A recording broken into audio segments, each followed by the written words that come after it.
Hello, you are here with Senora DeVries, and we are going to talk through the literacy timeline example.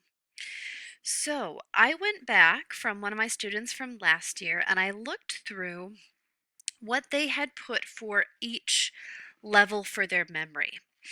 So, what books did you like to read to have read to you when you were a baby?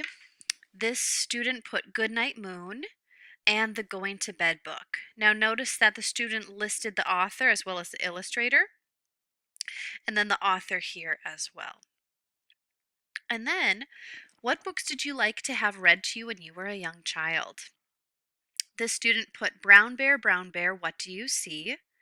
As well as Chicka Chicka Boom Boom. And notice that the authors are there, the illustrators are there. For kindergarten, this student chose Pete the Cat and Kindergarten, Here I Come.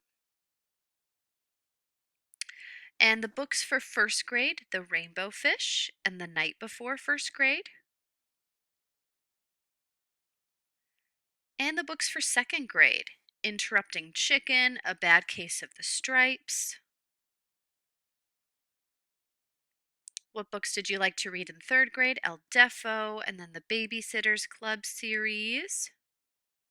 And fourth grade, Smile and Sisters, and then also the Babysitter's Club series. So sometimes if there's a series or something, it might span over a couple grade levels.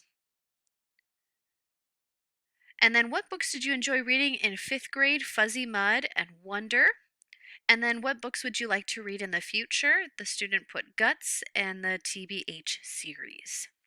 So as you're thinking about this, some grade levels are going to be easier to remember than others. But maybe think about if you remember some read aloud books that a teacher read.